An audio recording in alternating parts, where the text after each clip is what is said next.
Vamos abrir nossas Bíblias novamente em João capítulo 3 e vamos ver os 15 primeiros versos. João capítulo 3. Havia entre os fariseus um homem chamado Nicodemos, um dos principais dos judeus. Este de noite foi ter com Jesus e lhe disse: Rabi, sabemos que és mestre vindo da parte de Deus, porque ninguém pode fazer estes sinais que tu fazes se Deus não estiver com ele. A isto respondeu Jesus: em verdade te digo, que se alguém não nascer de novo, não pode ver o reino de Deus. Perguntou-lhe Nicodemos: como pode um homem nascer sendo velho? Pode porventura voltar ao ventre materno e nascer segunda vez? Respondeu Jesus: em verdade te digo, quem não nascer da água e do Espírito, não pode entrar no reino de Deus. O que é nascido da carne é carne, e o que é nascido do Espírito é Espírito. Não te admires de eu te dizer, importa-vos nascer de novo. O vento sopra onde quer, ouves a sua voz, mas não sabes de onde vem nem para onde vai. Assim é todo o que é nascido do Espírito. Então lhe perguntou Nicodemos: como pode suceder isto? Acudiu Jesus: tu és mestre em Israel e não compreendes essas coisas? Em verdade te digo, que nós dizemos o que sabemos e testificamos o que temos visto, contudo não aceitais o nosso testemunho. Se tratando de coisas terrenas não me credes, como crereis se vos falar das celestiais? Ora, ninguém subiu ao céu, senão aquele que de lá desceu, a saber, o Filho do homem que está no céu. E do modo por que Moisés levantou a serpente no deserto, assim importa que o Filho do homem seja levantado para que todo o que nele crê tenha a vida eterna. Vamos orar. Te agradecemos, amado Pai Celestial, por podermos ter Sua santa palavra escrita e aberta diante dos nossos olhos. Que imenso privilégio temos. Por isso te pedimos que conceda-nos a unção necessária para podermos ver além da letra da Tua palavra, para que possamos, pelo Teu Espírito Santo, tocar nas realidades espirituais desse maravilhoso Evangelho. Abre os nossos olhos, ilumina nossa mente, alcança os nossos corações, fala ao nosso espírito, porque é isso que carecemos. E esperamos toda essa habilitação e ação do Senhor entre nós, no meio de nós e dentro de nós. Assim confiamos, Senhor, esse tempo a Ti. Sê conosco, realiza a Tua obra nos nossos corações. Oramos no precioso nome do nosso Senhor e Salvador, nosso Redentor, Jesus Cristo. Amém. Queridos irmãos, que privilégio temos tido de estudar esse Evangelho tão magnífico, Evangelho de João. Eu gostaria hoje, apenas nessa sessão, de dar alguns passos com os irmãos, primeiramente, de uma forma muito sucinta, inicial, panorâmica, especialmente focando o capítulo 2, algumas situações ali, e então entrarmos nesse texto que lemos, esses 15 versículos do capítulo 3. Acho necessário fazer isso por causa da abordagem que nós faremos destes 15 versículos que acabamos de ler, essa conversa do Senhor com Nicodemos. Então, por favor, mantenha sua Bíblia aí bem pronta para manuseá-la. Observe o capítulo 2 de João, fazendo então um breve retorno aqui, um preâmbulo, que nós temos nesse capítulo, basicamente duas grandes divisões, que já foram compartilhadas com muita beleza e muita graça pelos nossos irmãos. Quais são as duas divisões? Eu gostaria de chamá-las de dois sinais, embora, me ouça aqui com atenção. No Evangelho de João, há 8 sinais. Quando nós incluímos, nesses 8, a ressurreição do nosso Senhor Jesus, como sendo o último sinal. Alguns irmãos, alguns estudiosos, excluem a ressurreição como um sinal específico, então abordam o Evangelho de João em termos de 7 sinais. Mas realmente me parece inadequado. Embora essa ressurreição do nosso Senhor não seja especificamente mencionada como sendo um sinal, usando essa palavra sinal nesse evangelho. Assim também outros milagres que o Senhor operou nesse evangelho, também não é usada a palavra sinal para eles e evidentemente são sinais. Aliás, cada uma das curas que o nosso Senhor realizou nesse evangelho e mesmo expressões miraculosas são sinais. E são sinais em que sentido? No sentido de que cada uma dessas operações, chamemos assim, sejam curas ou sejam milagres, elas têm uma finalidade específica. Vamos sempre manter isso diante de nós para todo o Evangelho. A finalidade não é apenas demonstrar o poder de Deus, demonstrar que o Senhor Jesus é aquele que traz para a terra o reino de Deus. Foi assim que ele iniciou sua pregação, não foi? Arrependei-vos, porque está próximo o reino de Deus. João Batista também, o precursor dele, começou pregando assim. Só que havia um diferencial muito grande entre eles. João Batista era um arauto que anunciava aquele que viria depois dele, cujas sandálias, ele disse, não era digno nem de desatá-las, anunciando a vinda do Filho de Deus, aquele que endireitaria os caminhos, que aplanaria as veredas, que prepararia caminho para Jeová entre o povo de Deus, né? Então esse foi o ministério de João. Nosso Senhor Jesus também iniciou seu ministério com essas palavras: arrependei-vos porque está próximo o reino dos céus, com a grandíssima diferença. Nele, nosso Senhor, o reino estava presente. Ou seja, o reino estava na pessoa do rei. E não podemos dizer o mesmo de João Batista. Embora ele fosse o maior dos profetas, segundo a palavra do Senhor, ele não era nem o rei e nem era a expressão plena do reino. Né? Ele anunciava o reino e o rei. Então, quando nosso Senhor Jesus, feito carne, o verbo em carne, ele pisa nessa terra, o reino de Deus está no meio dos homens. Emanuel, Deus conosco, Senhor Jesus. Então, como falávamos, sinais executados nesse evangelho de João, eles são demonstrações do reino do rei. Demonstrações da essência do que Deus é. E essa é a finalidade de João, ter escolhido dentre inúmeros sinais que o Senhor operou. Ele termina o seu evangelho dizendo isso, você se lembra? Se fossem registrados todos os sinais que o Senhor Jesus realizou, no mundo inteiro não caberiam os livros que seriam escritos. Tal foi a riqueza da vida do Senhor Jesus, o Verbo encarnado, quanto, podemos também dizer, das percepções de João a respeito dele. Ou será que nós achamos que João está usando um exagero de palavras? Parece que não, não é? Os autores bíblicos não são exagerados, eles são inspirados pelo Espírito Santo.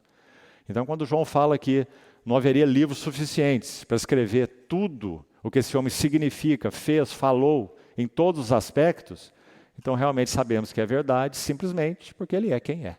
É o Filho de Deus. É o homem segundo o coração de Deus. Não é um profeta de Deus, é o profeta de Deus. É o sacerdote de Deus, né? Então, que lindo nós podemos palmilhar esse evangelho com essas notas bem claras no nosso coração. E dissemos isso pelo seguinte motivo. O evangelho de João, quando fizemos a introdução sobre ele, nós dissemos que ele se divide em 3 grandes seções. Vamos lembrar apenas nominalmente quais seriam essas seções. Nós dissemos que no capítulo 1, do capítulo 1, versículo 1, até o capítulo 8, versículo 11, talvez você já tenha até aí registrado, capítulo 1, verso 1, até capítulo 8, verso 11. Qual é a ênfase nessa seção? Se você se lembra, a ênfase é vida. Nada menos do que 26 vezes a palavra vida é mencionada aí. 26 vezes, em 8 capítulos. Então, capítulo 1 a capítulo 8, 11, vida. Em diversos aspectos essa vida é mencionada. Às vezes a palavra vida acompanhada de eterna, às vezes a palavra vida desacompanhada, mas sempre o termo zoai ou zoe, como pronunciamos em português, né? Vida eterna ou vida exclusivamente. A vida estava nele e a vida era a luz dos homens, no capítulo 1, por exemplo, verso 4. Então são 26 vezes, o que denota claramente uma ênfase específica, na primeira seção, vida. Nosso Senhor Jesus é a vida. Segunda seção, capítulo 8, só para você se lembrar, está com a sua Bíblia, seria bom você ir conferindo. Capítulo 8, verso 12, inicia a segunda sessão. De novo, eles falavam a Jesus dizendo, eu sou a luz. Logo aqui nós já temos temos a palavra que denota a ênfase dessa segunda sessão. Essa segunda sessão tem como ênfase luz. Isso vai do capítulo 8, verso 12, até o capítulo 12, verso 50. Ou seja, todo o capítulo 12. Então, atenção aí, de 8:12 a 12:50. Todo o capítulo 12. ênfase, luz. Então, luz aí é mencionada de várias maneiras. A palavra luz aparece aí 11 vezes em apenas 4 capítulos. Então, você vê que é uma menção exaustiva dessa palavra. E essa é a ênfase, luz. Então, se você abre aí o capítulo 13 de João, o que nós temos? Lava-pés. Iniciando a última sessão, a última grande sessão do Evangelho de João, cuja ênfase é amor. Então, já aqui nós temos 2 vezes a palavra amor. Sabendo Jesus que era chegado sua hora de passar deste mundo para o Pai, tendo amado, João 13:1, tendo amado os seus que estavam no mundo, amou-os até o fim. 2 vezes a menção de amor no mesmo versículo. E desse capítulo 13, verso 1, ao final do Evangelho, até o capítulo 21, escute bem, nós temos 31 vezes a palavra amor. Não é pouco, você não acha? 31 vezes. Então a grande ênfase é amor. Agora, fizemos esse preâmbulo pelo seguinte: vida, luz, amor. Agora, olha que interessante, irmão. Volte, por favor, para o capítulo 2, onde estávamos comentando no início. Se há 2 grandes eventos que dividem esse capítulo 2 praticamente ao meio, o primeiro evento é mencionado claramente como sendo um sinal. Já foi estudado, não iremos retornar nele, não há nem mesmo necessidade, mas queria que você visse isso aí. Claramente, a transformação da água em vinho, com toda a maravilha do significado disso, tanto foi ministrado nas quartas-feiras, quanto foi compartilhado nos domingos pela manhã, as 6 talhas, número do homem, a água no que ela significa em si mesmo, não é? Inodora, incolor, insípida, e o vinho, por outro lado, alegria, satisfação, gozo, plenitude, toda a beleza desse sinal, claramente é dito ao final do relato da transformação de água em vinho, que esse foi o primeiro sinal que o Senhor operou. E operou para fazer a sua glória conhecida, né? Certo. O segundo sinal está mais à frente, nós não chegamos nele ainda. Mas observe, o que nós poderíamos dizer sobre essa transformação de água em vinho nas bodas de Caná? Creio que é bastante claro que nós podíamos dizer que aqui também a ênfase é vida. Aliás, esse milagre, esse sinal, está dentro da seção cuja ênfase é vida. A primeira sessão, não é? Então, vida é a ênfase nesse primeiro milagre. Bodas de Caná. Vida. Água, simplesmente água. Vinho, vida. Gozo, prazer, satisfação, plenitude, alegria, não é? Primeiro milagre, primeiro evento nesse capítulo 2. Agora, olha que interessante. Qual é o segundo evento nesse capítulo 2? Purificação do templo, que também já foi compartilhado nas reuniões do meio da semana e também compartilhado nos domingos pela manhã, de maneira bastante proveitosa. O que significa o Senhor ter purificado o templo? Agora vamos pensar. A segunda grande sessão do Evangelho de João, como já mencionamos, tem como ênfase luz. Meus irmãos, esse nosso Senhor Jesus, quando após realizar esse sinal milagre, maravilhoso, de transformar a água em vinho, levando aquela festa, aquele sabor, aquele brilho, aquela vida, como falamos, essa vida que é Ele e que está nele, como já foi dito no início do Evangelho, a vida estava nele. Bodas de Caná. A sequência do verso diz, e a vida, essa vida era a luz dos homens.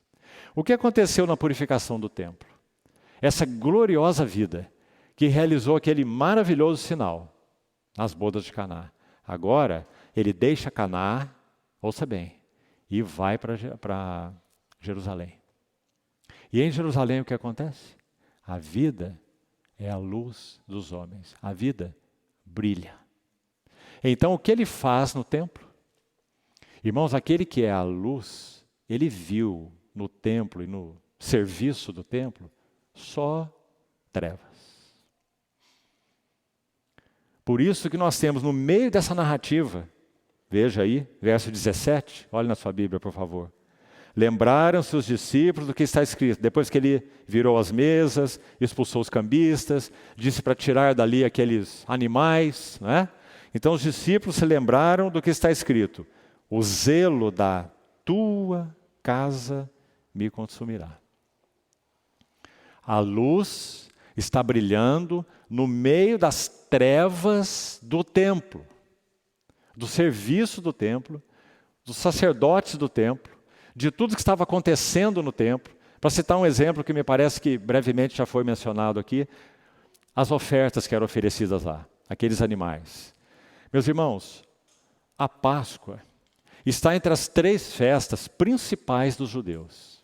As 7 festas e a Páscoa está entre as principais. Aliás, das 3 principais, Páscoa, Pentecostes e Tabernáculos, e há mais 4. Dessas 3 que são as principais, a Páscoa é a primeira.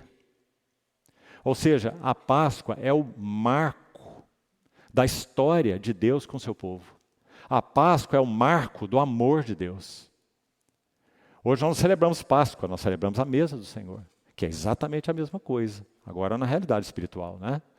O marco do amor de Deus, o marco da redenção de Deus. Bom, a Páscoa estava se aproximando. E milhares de pessoas acudiam para Jerusalém durante esse tempo. E nosso Senhor também foi. E o que ele viu lá? Está escrito aí e já foi compartilhado o que ele viu. Então ele tranquilamente, como sempre ele fez, porque ele é quem é. Ele tece. Ele sabia o que ele ia fazer, mas ele não trouxe um chicote de casa.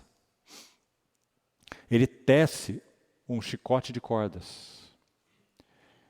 E então ele entra naquele pátio do templo e realiza o que realizou. A vida estava nele e a vida era a luz dos homens. E o que ele disse depois que fez aquilo? Tirai daqui estas coisas. Não façais, veja as trevas aí, não façais do que deveria ser, né? A casa do meu Pai, o lugar do culto, da adoração. Não façais da casa do meu Pai uma casa de negócios. Um detalhezinho sobre essa frase aí, tão impressionante nesse texto. Negócio. Você já localizou onde está, não é? Verso 16. João 2,16. Tirai daqui essas coisas. Não façais da casa do meu Pai uma casa de negócio. Essa palavra negócio aí é uma única menção em todo o Novo Testamento. E nós temos uma palavra para nós diretamente derivada dela. Sabe qual é? Empório. No grego a palavra é emporion. Emporion. É a nossa palavra empório, derivada diretamente do grego. O que é um empório, irmão? Todos nós sabemos. Tem vários aqui na nossa cidade e muitos pelo Brasil afora. Então o Senhor está dizendo, não façam da casa do meu Pai um empório, onde vocês vendem e compram. Então aquelas pessoas que iam para essa festa tão especial, que marca a relação de Deus com seu povo, cordeirinho que foi morto no Egito, sangue nas vergas e nas ombreiras da porta, a carne assada dele comida por eles, com cajado na mão, com sandália nos pés, cingido nos lombos, pronto para sair da escravidão. da qual eles nunca poderiam se retirar. Que figura linda da nossa redenção, não é? Esse foi o dia, ou essa foi a noite. Não é por menos que Moisés registra em Êxodo 12, que é o capítulo sobre a Páscoa, no verso 42, Êxodo 12, 42, que aquela era a noite do Senhor. Tão única era aquela noite. Bom, irmãos, é para isso que esse povo está vindo a Jerusalém celebrar a festa da Páscoa. Mas então, ao invés de trazer aquelas ofertas, os animaizinhos que nasceram lá na casa deles, foram alimentados por eles. Se ficaram doentinhos, foram tratados por eles. Porque olha, esse animalzinho aqui é para eu levar lá no dia da Páscoa, que eu aguardo ansiosamente. Sair da minha cidade e ir lá para Jerusalém celebrar esse grande dia da nossa redenção. Será que nós entramos no texto para compreender o que isso significa, irmãos? Pense bem. Que dia!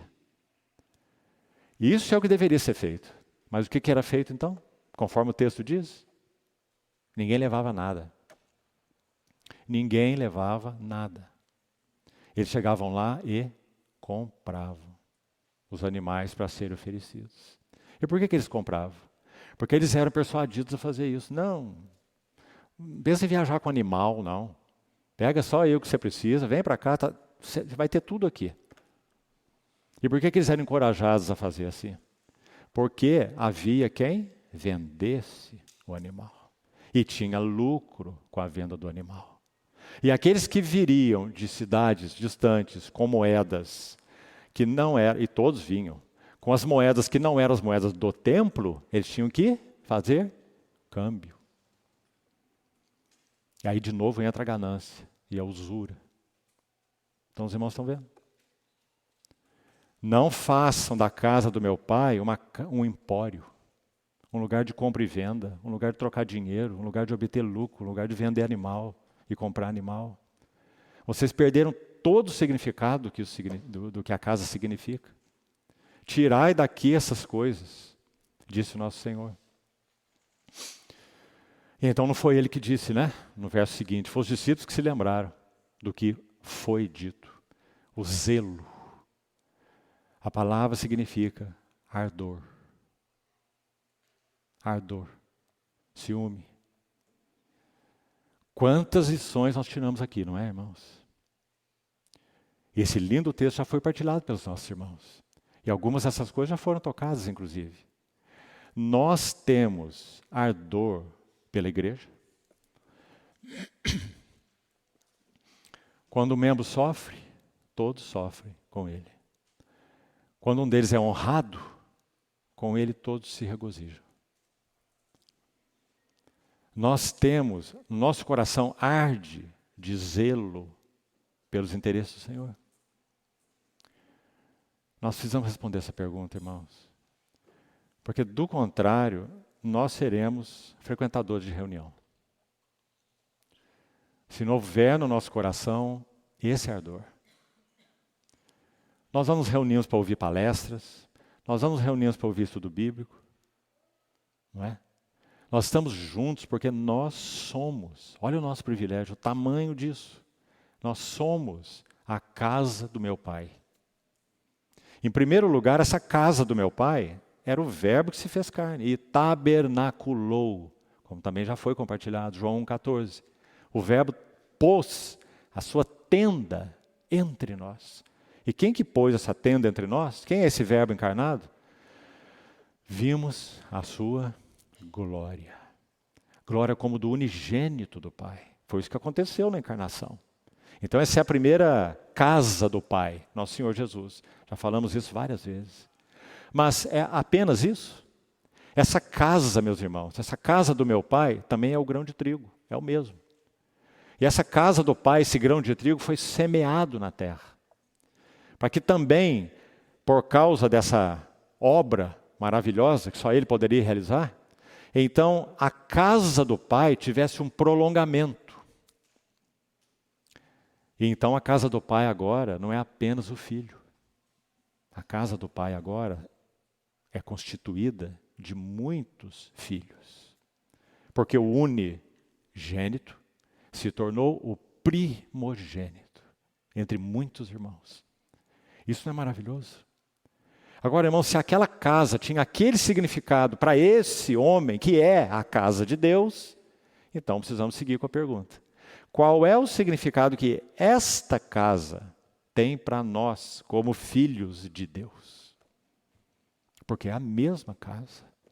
É Cristo e a igreja, é a cabeça e o corpo. Quando Paulo tocou nessa casa, Saulo de Tarso, tocou nessa casa, o que ele ouviu? Do Salvador glorificado? Porque você está me perseguindo. Quem toca nos meus, toca em mim. Eu e ele somos um. Então, que lindo, meus irmãos. A vida era a luz dos homens. Foi isso que aconteceu na purificação do templo. Agora nós vamos entrar no nosso texto, para não gastarmos tempo demais com isso. O que acontece na conversa do Senhor com Nicodemos? Vamos lembrar das 3 sessões de novo do Evangelho de João. Vida, luz e amor. Então, se vida é a ênfase nas bodas de Caná, se luz é a ênfase na purificação do templo, então amor é a ênfase na conversa com Nicodemos. Você não acha? Quando nosso irmão abriu a reunião, qual foi o texto que ele leu? Que está aí, nessa conversa. João 3,16. O que diz lá? Deus amou o mundo de tal maneira que deu o seu Filho unigênito. Para que todo aquele que crê, e essa é a responsabilidade lançada sobre o colo dos homens. Todo aquele que crê, sem acepção, basta que ele creia. Todo aquele que nele crê tenha a vida, que é o foco da primeira sessão. Então, meus amados irmãos, esse que é o amor de Deus, que se revelou tão lindamente a Nicodemos, é o mesmo que é a vida, Zoai, e é o mesmo que é a luz. Então, podemos dizer assim, vida e luz são como 2 braços de um rio. E quando eles se afluentes, né? E quando eles se confluem aqui, ó, e desaguam num outro rio, esse rio é o amor. Paulo faz uma analogia semelhante na carta aos Coríntios, 1 Coríntios 13, quando ele usa as expressões fé e esperança. Permanecem 3, fé, esperança e amor. Aí ele diz, porém, o maior deles é o amor. Ele está fazendo a mesma analogia. A fé como um braço de um rio, a esperança como outro braço de um rio, e as duas vão se concluir. Não é deixar de existir. Elas vão desaguar num rio central, que conterá essas 2 coisas na plenitude. Fé na plenitude e esperança na plenitude. Amor. Quando nós estivermos diante do nosso Senhor, nós vamos precisar de fé. Quando nós estivermos diante do nosso Senhor, nós não vamos precisar de esperança. Nossa esperança já terá sido completamente consumada. E a nossa fé também terá chegado à plenitude. Então, fé e esperança desaguando no amor, porque Deus é amor. Então, que lindo quando combinamos esses 3 relatos. A pergunta aqui é, você acha que o Espírito Santo, através de João, podemos dizer João e o Espírito Santo, né? A Bíblia é composta assim, o Espírito Santo e a pena dos homens que ele usou. Graças a Deus por isso. Então você acha que isso é ocasional? Por que João reuniu esses 3 relatos? A única explicação plausível é que eles estão aí para serem combinados. Né? E assim muitos outros. Nós vimos muito disso no Evangelho de Lucas, você se lembra? Capítulo 5 de Lucas, Lucas registrou 4 situações, formando um quadro, e são 4 eventos distintos. E até mesmo em tempos diferentes. Mas Lucas reuniu num único capítulo, porque ele quer mostrar um quadro. Lucas 5, que já estudamos. Entendo que a mesma coisa está acontecendo aqui. Com Caná, boda de Caná, purificação do templo, conversa com Nicodemos. Vida, luz e amor. Então vamos entrar nesse assunto da conversa do Senhor com Nicodemos. Vamos lá. Primeira coisa importante. Essa conversa tem 3 estágios. Vamos buscar dividir aí quais seriam os estágios. 15 versos, então. Primeiro estágio, versos 1 a 3. Já vamos entrar neles daqui a pouco. Então, aí está um primeiro estágio. Capítulo 3, repetindo, versos 1 a 3. Já foi lido, não precisamos ler de novo. Qual é a ênfase dessa primeira parte da conversa, esse primeiro estágio? A imprescindível necessidade de nascer de novo. Imprescindível. Sem nascer de novo, nada. Nada é real, nada se vê, nada se conhece do reino de Deus. Primeira sessão. Então, essa imprescindível necessidade. Continue olhando aí para a sua Bíblia para você se manter enquadrado. Dos versículos 4 até o versículo 8, nitidamente há uma outra sessão, nós vamos ver. E nessa sessão, o Senhor Jesus vai com toda a sua bondade, cuidado, paciência, longanimidade, ele vai explicar o significado do novo nascimento. Mas aí precisamos colocar a palavra explicar entre aspas. Porque ele próprio vai dizer que o inexplicável não pode ser explicado. Então, para buscar se aproximar na linguagem humana do inexplicável, o que ele faz? Ele usa uma figura. E nós vamos ver a beleza dessa figura. É o vento. O vento. Para falar sobre o significado do novo nascimento. Então, versículos 4 a 8, segundo estágio da conversa com Nicodemos, a ênfase é o que significa o novo nascimento. E a última sessão, verso 9, último estágio dessa interlocução com Nicodemos, versos 9 até 15. Muito interessante essa sessão. O que nós vamos ver aqui é uma suprema pergunta, uma suprema indagação que Nicodemos faz nessa sessão. Ele vai perguntar assim: como isso pode acontecer? Isso o quê? O novo nascimento. Como pode suceder isso? Então essa é a chave dessa última sessão. Então vamos buscar caminhar um pouquinho nessas 3 sessões até onde for possível. Vamos lá voltando então para a primeira. A ênfase aí então, repetindo, essa imprescindível necessidade de nascer de novo. Por favor, irmão, escute com atenção. Já foi tocado também pelo irmão na reunião da semana passada, sobre esse verso 2, e é ele que eu gostaria de enfatizar, para destacarmos essa primeira parte da conversa com Nicodemos. Olha o que está escrito aí. Este Nicodemos, principal, uma atenção aqui para essa palavra principal, é uma palavra que ocorre aí várias vezes na Bíblia, se refere a um líder, um governante, um comandante. E no caso de ser usada para autoridades, por exemplo, de diversos níveis. Jairo, por exemplo, a mesma palavra é usada para ele. Jairo era um centurião romano, um homem que tinha autoridade, um líder. Então essa palavra era usada para ele. Mas aqui diz, principais dos judeus. Então por causa dessa colocação extra aí, ele é um líder, é um comandante, é um principal ou um príncipe dos judeus, então fica evidente que ele era um membro do Sinédrio. Aquele concílio de 70 judeus que faziam parte do tribunal eclesiástico de Israel. Nicodemos era um membro do Sinédrio. Então, príncipe dos judeus. Outra coisa que também já foi destacada, mas eu gostaria de enfatizar, antes de resumir essa primeira sessão aqui. Havia certamente mais pessoas com Nicodemos. Porque o Senhor se refere algumas vezes com o pessoal a ele, o importa-vos, no plural, não podia ser aplicado a Nicodemos. Aplicado a Nicodemos teria que ser importa-te, nascer de novo. Né?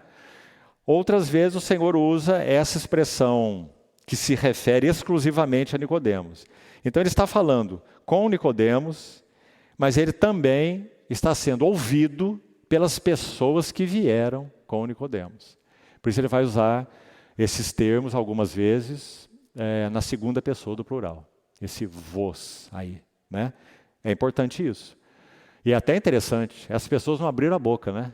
Ficaram caladas, porque ali estava entre eles um membro do Sinédrio. Possivelmente não havia um outro membro do Sinédrio ali com essa condição de autoridade, senão Nicodemos. Mas certamente havia outros com ele, interessados no mesmo assunto, certamente judeus, talvez escribas, talvez até sacerdotes, né, que estavam interessados no mesmo assunto. Isso também é importante nós destacarmos aqui, porque há essa diferença aí, nós vamos ver na medida que formos estudando um pouco mais. Então, olhe lá o verso 2. Este Nicodemos, de noite, foi ter com Jesus e lhe disse: Rabi, sabemos que és mestre vindo da parte de Deus, porque ninguém pode fazer esses sinais que tu fazes se Deus não estiver com ele. Sabe, irmãos, aqui há uma divergência saudável entre estudiosos e cada um de nós, então, diante disso, pode ter sua própria conclusão. E é uma divergência bastante saudável, que é a seguinte: será que Nicodemos fez essa pergunta baseado numa busca sincera? Pode ser. Pode ser. Mas quando ele usa esse termo, sabemos, esse termo é bastante de alguém que está falando numa condição superior. É um termo muito específico. Ele está dizendo, nós temos conhecimento, nós estamos de olho em tudo, nós temos percepção, nós estamos aí vendo você, as coisas que você opera. Então nós sabemos que és um mestre vindo da parte de Deus. Ninguém pode fazer os sinais que tu fazes se Deus não estiver com ele. Agora, a outra sugestão é a seguinte: um grande erudito sugere, e obviamente precisamos concordar com ele, porque você lê as palavras do texto aí, como eu já disse, você vai chegar a essas conclusões, que há uma outra motivação realmente possível. E me parece que essa foi a motivação, me parece. Você pode ter uma outra opinião. Que o que na verdade Nicodemos disse foi o seguinte: Rabi, Nicodemos também era um rabi, e dos maiores, não é? Então ele diz, Rabi, o que você tem para nos ensinar? Essa é uma pergunta de alguém que se vê numa condição superior. Porque afinal de contas, irmãos, por qual motivo Nicodemos teria, já que ele não estava entre os discípulos do Senhor, não tinha revelação de quem Jesus era, o máximo que ele podia dizer para ele é Rabi. Como o irmão já salientou aqui, ele nem mesmo usou o termo mais elevado para se aplicar a um grande mestre. Ainda há um termo superior ao termo Rabi, e não foi o termo que Nicodemos usou para Jesus, note isso. Então ele está rebaixando aí a uma condição inferior, não seria o mestre dos mestres, certo? Então ele usou essa palavra, esse é um outro indicador importante. Então, a sugestão aqui é, Rabi, o que é que você tem para nos ensinar? Eu sou um membro do Sinédrio. E esses que estão comigo aqui conhecem muito bem a lei de Deus, a lei de Moisés. Estamos vendo que você está fazendo coisas aí surpreendentes, por isso nós estamos aqui. Então, o que é que você tem para nos ensinar? Por isso, irmãos, olha a conexão lógica da resposta de Jesus. Olhe, leia o versículo 3. A isto respondeu Jesus. Ele não respondeu o que Nicodemos perguntou. Você concorda? Ele vai direto ao assunto, assim é o nosso Senhor. Nosso Senhor não faz rodeios, nosso Senhor não está preocupado com respeitos humanos. Oh, grande Nicodemos, tenho algo aqui para te dizer que vai te deixar impressionado. Né? Isso não é o nosso Senhor. Então ele vai dizer assim, verso 3, a isto respondeu Jesus. Vamos lá para a resposta. Em verdade, você sabe que quando isso é repetido, o que é que quer dizer, né? O Senhor está dizendo, esta é a realidade, verdade em verdade. Ele está dizendo, esse aqui é o único caminho, é isso que eu tenho para dizer, preste atenção. Em verdade, olha, eu te digo, viu? Aqui ele não usou o vos digo, ele vai dizer mais tarde. Quando ele vai dizer, importa vos nascer de novo, ele está dizendo, Nicodemos, você e a sua comitiva precisam nascer de novo. Né? Mais tarde. Agora ele vai dizer, verso 3, nosso Senhor disse, em verdade, te digo, que se alguém não nascer de novo não pode ver o reino de Deus. Meus irmãos, claro que teria que ser a resposta mais linda que poderia sair dos lábios do nosso Senhor Jesus, você não acha? Porque ele está dizendo assim, vamos buscar reverentemente parafraseá-lo. Ele está dizendo assim, Nicodemos, você não viu nada. O máximo que você viu é isso que você falou. Que eu sou um mestre que opera esses sinais, e se eu opero esses sinais, Deus deve estar comigo. Pura observação.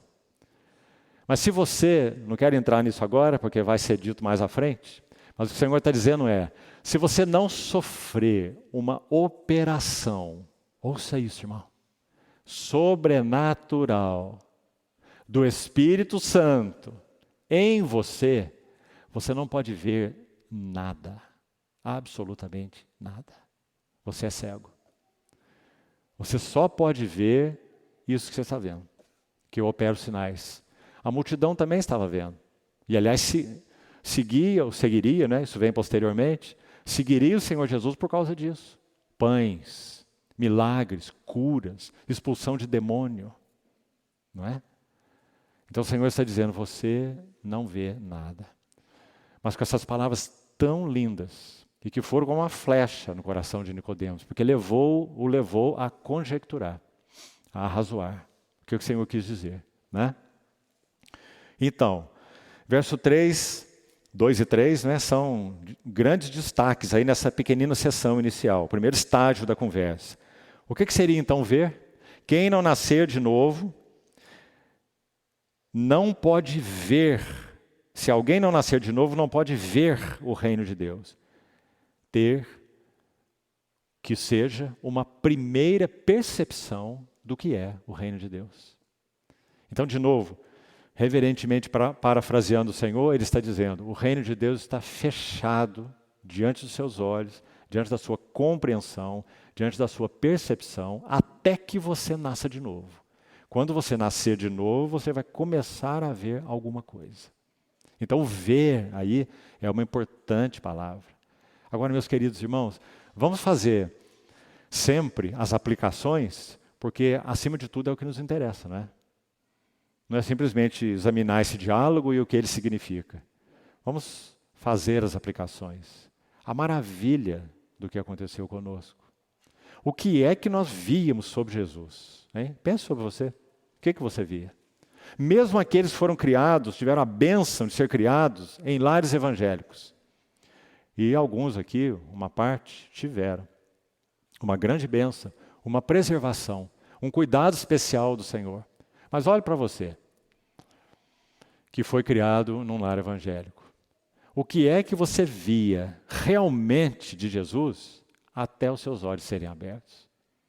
Quem sabe o Jesus da Bíblia, o Jesus que você aprendeu, que veio ao mundo por causa do imenso amor de Deus pelos homens, o Jesus que nas reuniões é cantado, o Jesus que é único Deus, não há único Deus afora Ele, não é? Aprendeu isso tudo, mas quando foi que você viu? Foi quando o Espírito Santo realizou a obra miraculosa, a obra totalmente divina. Usando essa palavra, me lembrei de Jonathan Edwards. Quando ele fala sobre o novo nascimento, ele usa essa expressão, uma obra divina e sobrenatural no coração humano. Uma obra divina e sobrenatural no coração do homem. E não é assim? Tente passar a tua experiência de novo nascimento para uma outra pessoa. É impossível, irmão. Porque é totalmente pessoal. Ele e você. A sua cegueira e a luz dele. E as escamas que então um dia caíram de seus olhos. E o que começou a acontecer? Nascendo de novo, ver. Começando a ver, né? Nunca vamos parar de ver as maravilhas, né? As glórias. Começamos a ver o reino de Deus. Começamos a ver, para pôr em outras palavras, realidades celestiais. Tão bonito ver o que o Senhor fala na terceira sessão, o terceiro estágio dessa conversa. Ele vai dizer assim para Nicodemos: em se tratando de coisas terrenas, foi o vento que ele usou como analogia do nascer do Espírito. Ele diz: em se tratando de coisas terrenas, não me credes? Como crereis se eu vos falar das celestiais? Que frase é essa, hein? É válida para todos os homens. Ninguém pode conhecer as realidades celestiais, a não ser que nasça de novo. Em se tratando de coisas terrenas, não me credes? Como crereis se eu vos falar das celestiais? Então, aí está essa primeira pequenina sessão, tão linda. A colocação de Nicodemos: Rabi, tu és um mestre, vindo da parte de Deus, porque ninguém pode fazer o sinal que tu fazes se Deus não estiver com ele. E nosso Senhor toma a sua espada e vai diretamente no ponto e diz: se alguém não nascer de novo, não pode ver o reino de Deus. Pode ver sinais, maravilhas, etc., mas não pode ver o reino de Deus. Vamos para a segunda sessão. O significado do novo nascimento. Vá olhando para a sua Bíblia, por favor, versos 4 a 8. Aqui o Senhor vai dizer assim. No verso 4, Nicodemos continua e diz e faz uma pergunta dupla.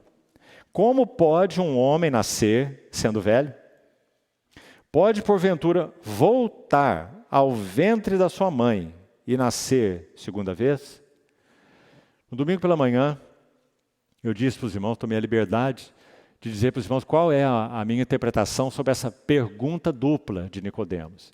Então, eu disse para os irmãos que a primeira coisa é que nós não podemos considerar Nicodemos um tolo, certo?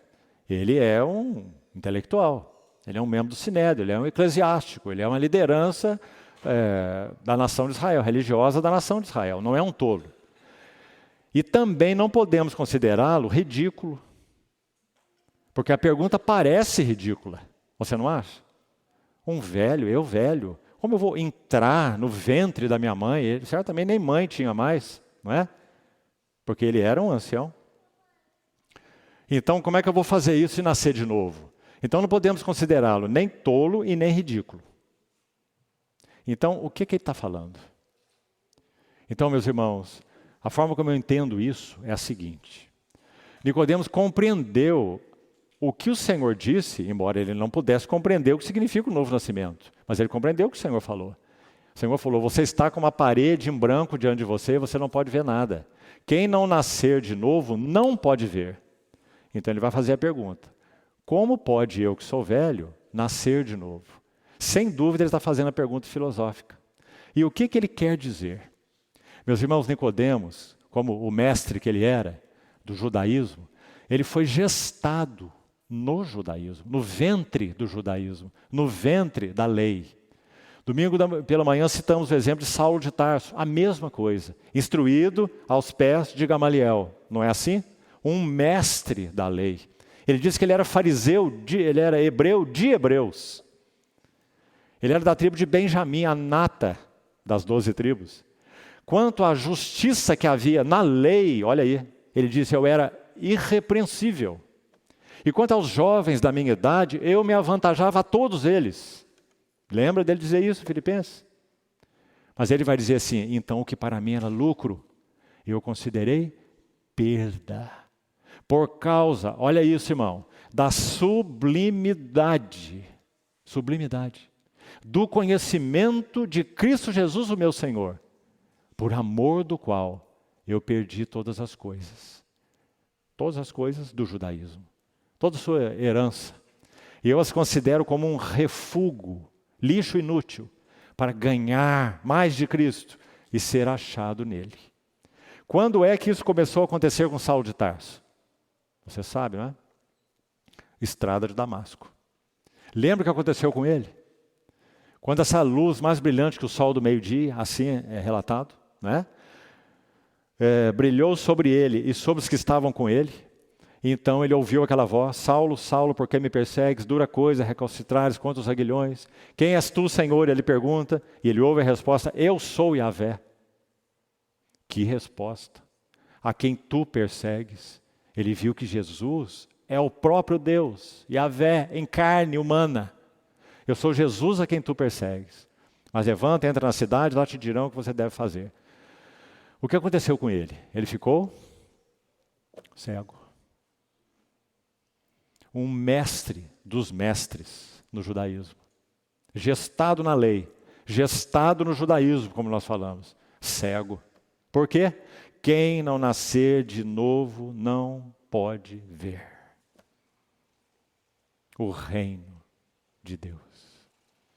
Irmãos amados, irmãos e irmãs, isso aconteceu com você, que está olhando para mim aí. Isso aconteceu com você e comigo, cegos.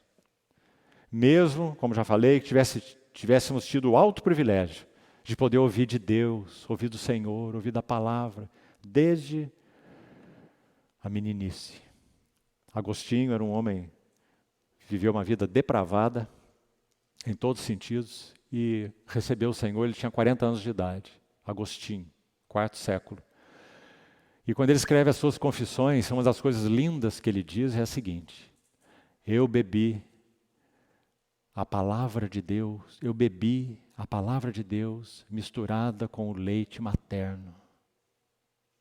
Palavra de Deus misturada com leite materno. Sua mãe Mônica, enquanto amamentava Agostinho, falava a palavra de Deus. Mas ele só foi conhecer o Senhor com 40 anos de idade, depois de uma vida devassa. E foi um dos homens mais usados pelo Senhor no quarto século. Um dos pilares dos primórdios da igreja. O chamado Santo Agostinho. Ele mesmo. Um dia, as escamas caíram. Nasceu de novo. Começou a ver o que ele não tinha a menor ideia do que significava. Ver o reino de Deus. Meus irmãos, essa é a coisa mais maravilhosa que pode acontecer conosco. Pedro vai dizer assim: fostes regenerados. O que é regenerar? Nascer de novo. 1 Pedro 1. Fostes regenerados, não de semente corruptível. Sabe o que é semente corruptível? Pai e mãe. Pai e mãe, seres mortais. Fostes regenerados, não de semente corruptível, mas de uma semente incorruptível. Como? Pedro vai continuar lá, 1 Pedro 1, 21 em diante. Mediante, através. Qual foi a instrumentalidade do nosso novo nascimento? Ele vai dizer, mediante a palavra de Deus, que vive e que é permanente. Que maravilha, meus irmãos.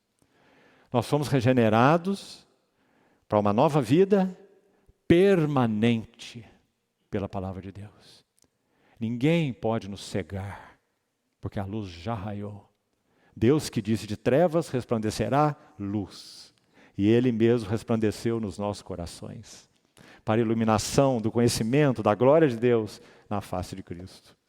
Então o novo nascimento é essa maravilha. Então o que o Senhor ia dizer para Nicodemos? O que ele tinha para dizer? Ele ia dar aula do que para Nicodemos? O que ele ia ensinar para Nicodemos? Rabi, sabemos que tu és mestre da parte de Deus. Rabi, o que tu tens para nos ensinar? Como nós dissemos, que possivelmente tenha sido essa a tônica de Nicodemos.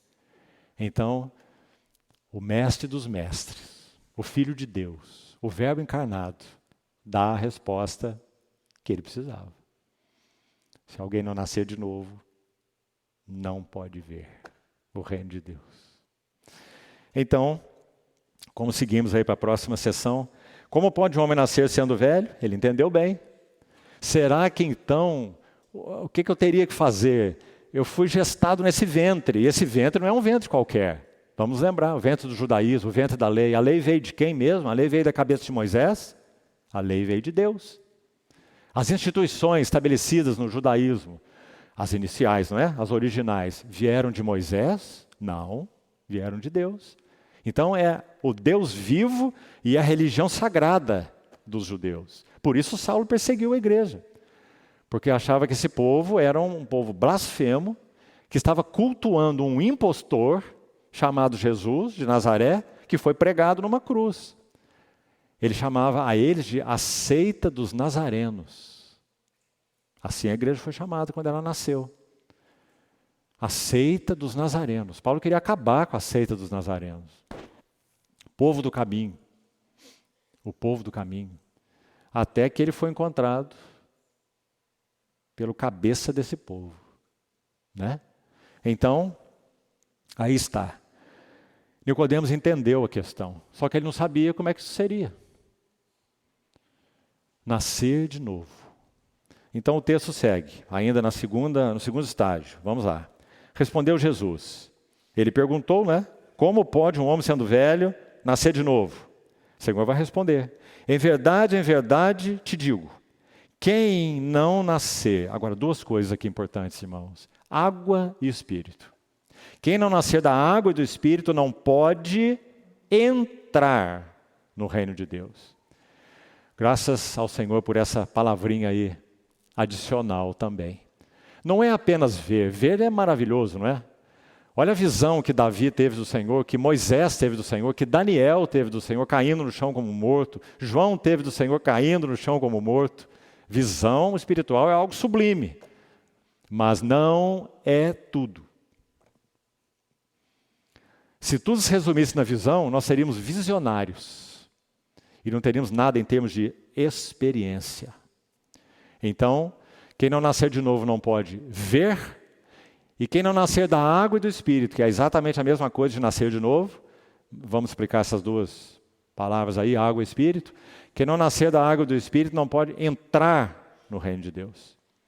Então não é apenas ver o palácio, digamos assim, a sua beleza e as suas riquezas, mas é entrar nele e conhecer os seus cômodos, quarto por quarto, cômodo por cômodo, as riquezas insondáveis de Cristo.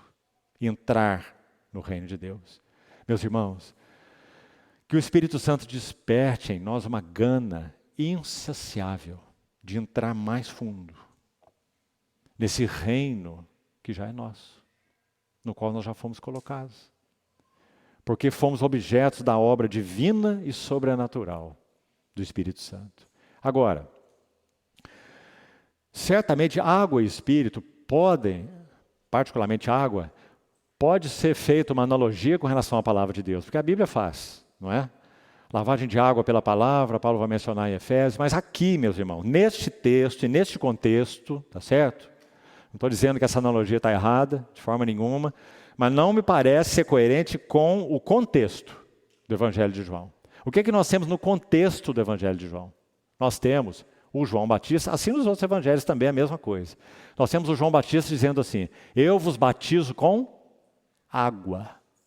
E Mateus é explícito, se você quiser a referência aí, é Mateus 3,11. Mateus registra as palavras de João Batista, dizendo assim, veja, eu vos batizo com água para arrependimento. Com água para arrependimento. Mas vem outro depois de mim, que vos batizará com o Espírito Santo. Ouviu bem? Então, de novo, contextualizando a água aqui, onde ela está, deixando essa simbologia da palavra de Deus, porque aqui não tem nenhuma relação com isso, né? Mas neste texto, o que é que me parece? Nicodemos e os que estavam com ele, a sua, talvez, pequena comitiva aí, conheciam muito bem João Batista. Irmãos, todos conheciam João Batista, muito mais os de Jerusalém. O profeta do deserto, 30 anos, disciplinado e forjado ali pelo Senhor, inicia o seu ministério como uma trombeta de Deus no meio daquele povo, faziam fila para serem batizados, soldados, prostitutas, pessoas de todas as classes, recorriam a João para serem batizados no Jordão. Batismo, eu batizo com água para arrependimento. Bom, se esse termo água está contextualizado aqui, como já falei, também nos outros evangelhos é a mesma coisa, né? Só que apenas esse evangelho aqui registra a conversa de Jesus com Nicodemos, os outros não, certo? Mas o momento é este. Então, preste atenção aí. O que eu entendo, então, nessa menção água? Certamente, Nicodemos compreende que esse nascer da água significa: Nicodemos, você precisa de mudança de mente. Você faz uma leitura judaica. Você faz uma leitura segundo a lei. A lei foi dada por Moisés, João capítulo 1. Mas a graça e a verdade, não é que não havia verdade na lei, mas era algo fragmentário, limitado, transitório, inclusive. A lei foi dada por Moisés, mas a graça e a verdade vieram por meio de Jesus Cristo. Então, nascer da água, o que isso significou para os ouvidos de Nicodemos? Você precisa se arrepender. Como que Pedro pregou a primeira mensagem da igreja no Pentecostes? Quando a palavra que Pedro pregou compungiu o coração dos ouvintes, eles perguntaram para ele: o que nós fazemos? Basicamente o que Nicodemos está perguntando também, né? Que faremos, irmãos? O que Pedro respondeu? Arrependei-vos. E cada um de vós seja batizado em nome do Senhor Jesus para a remissão dos vossos pecados e, olha esse e, recebereis o dom do Espírito Santo. Está vendo? A mesma coisa com Pedro. Água, arrependimento. E o Espírito Santo. Então João veio batizando com água, preparatório, arrependimento. Muda o curso. Muda arrependimento, mudança de mente. Muda o curso. E batismo com o Espírito Santo. Novo nascimento.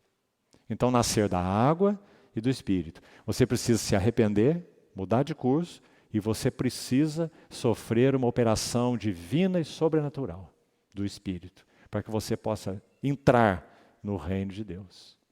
Então, nascer da água e nascer do Espírito. Última sessão. O verso 6 ainda, nessa sessão, um destaquezinho rápido, mais... O que é nascido da carne é carne. Muito claro para Nicodemos também. O que o Senhor quis dizer com carne? Natureza humana como ela é. O que é nascido da carne é carne. Sempre será carne, é uma carne imutável, é uma carne irredimível, é uma carne irreparável. Se não fosse assim, meus irmãos, a cruz seria desnecessária. Isso é tão importante que fique claro para nós também.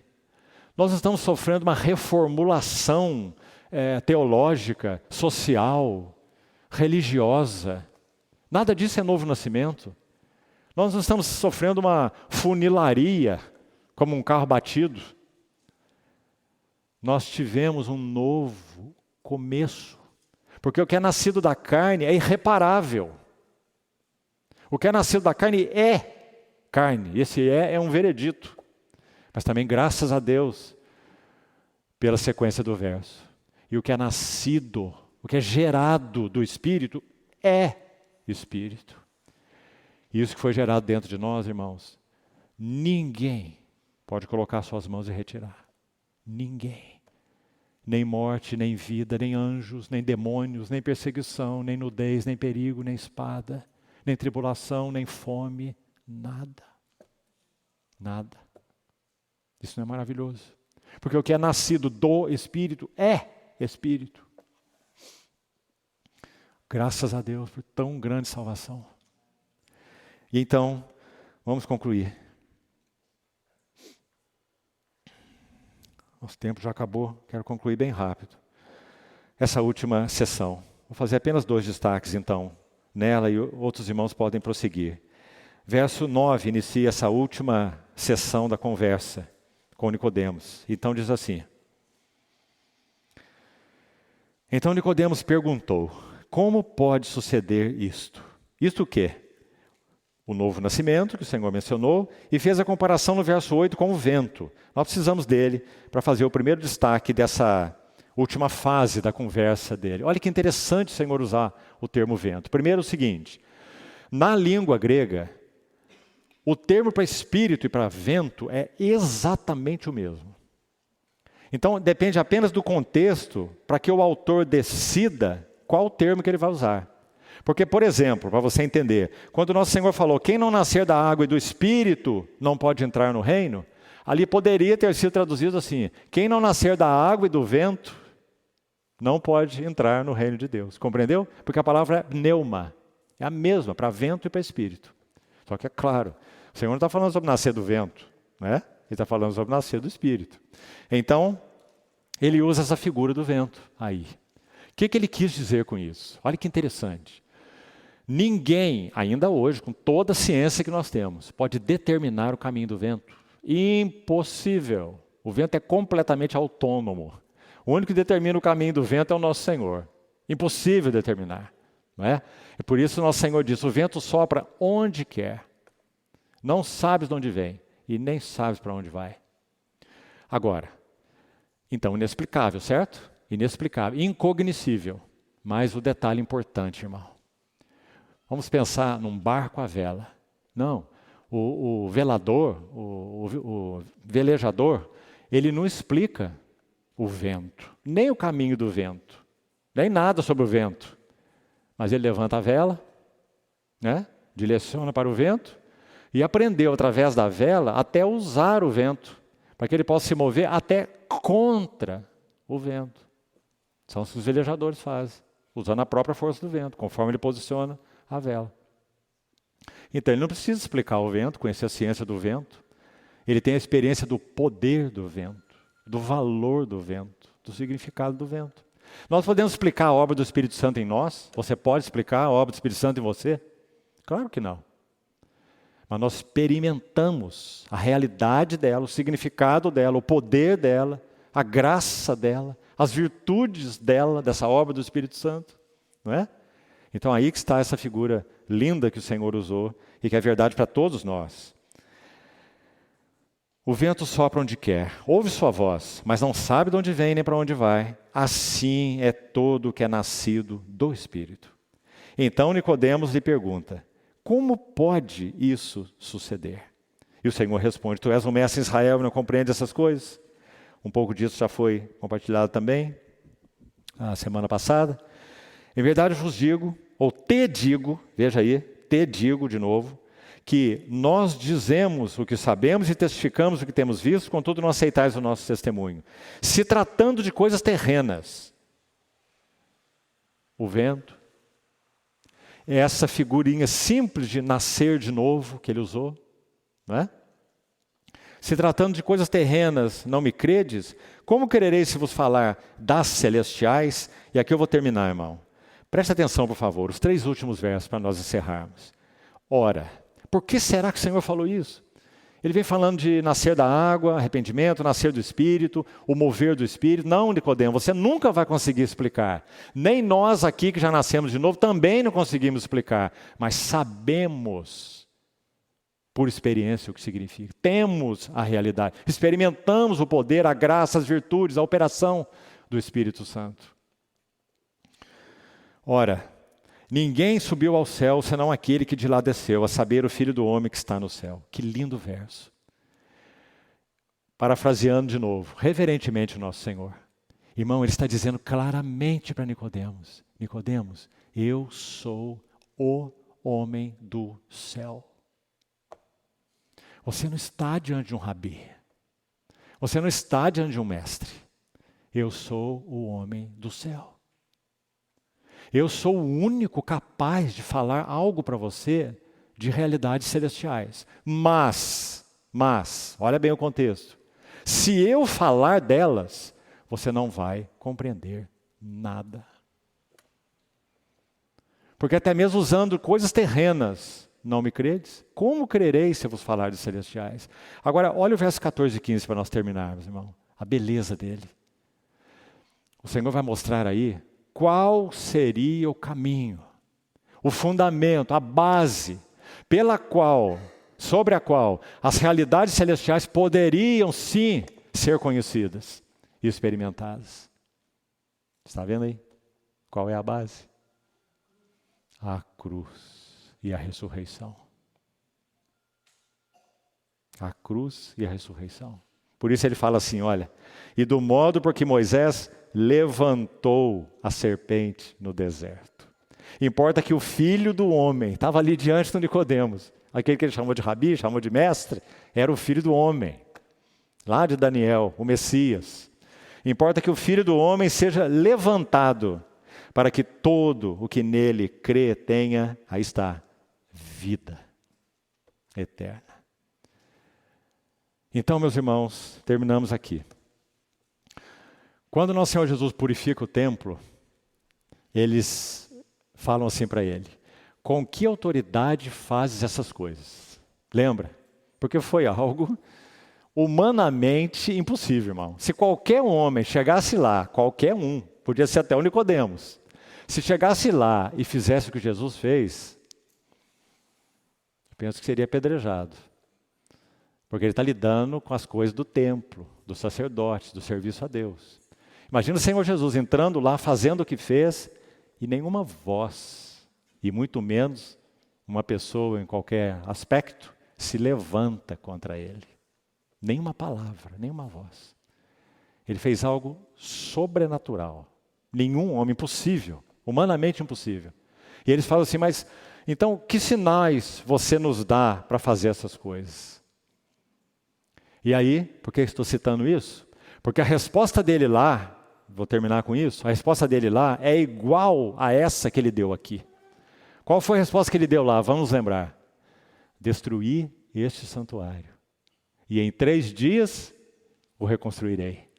E ele se referiu ao santuário do seu corpo. Não foi essa a resposta? O que ele está dizendo? De novo, reverentemente parafraseando o nosso Senhor.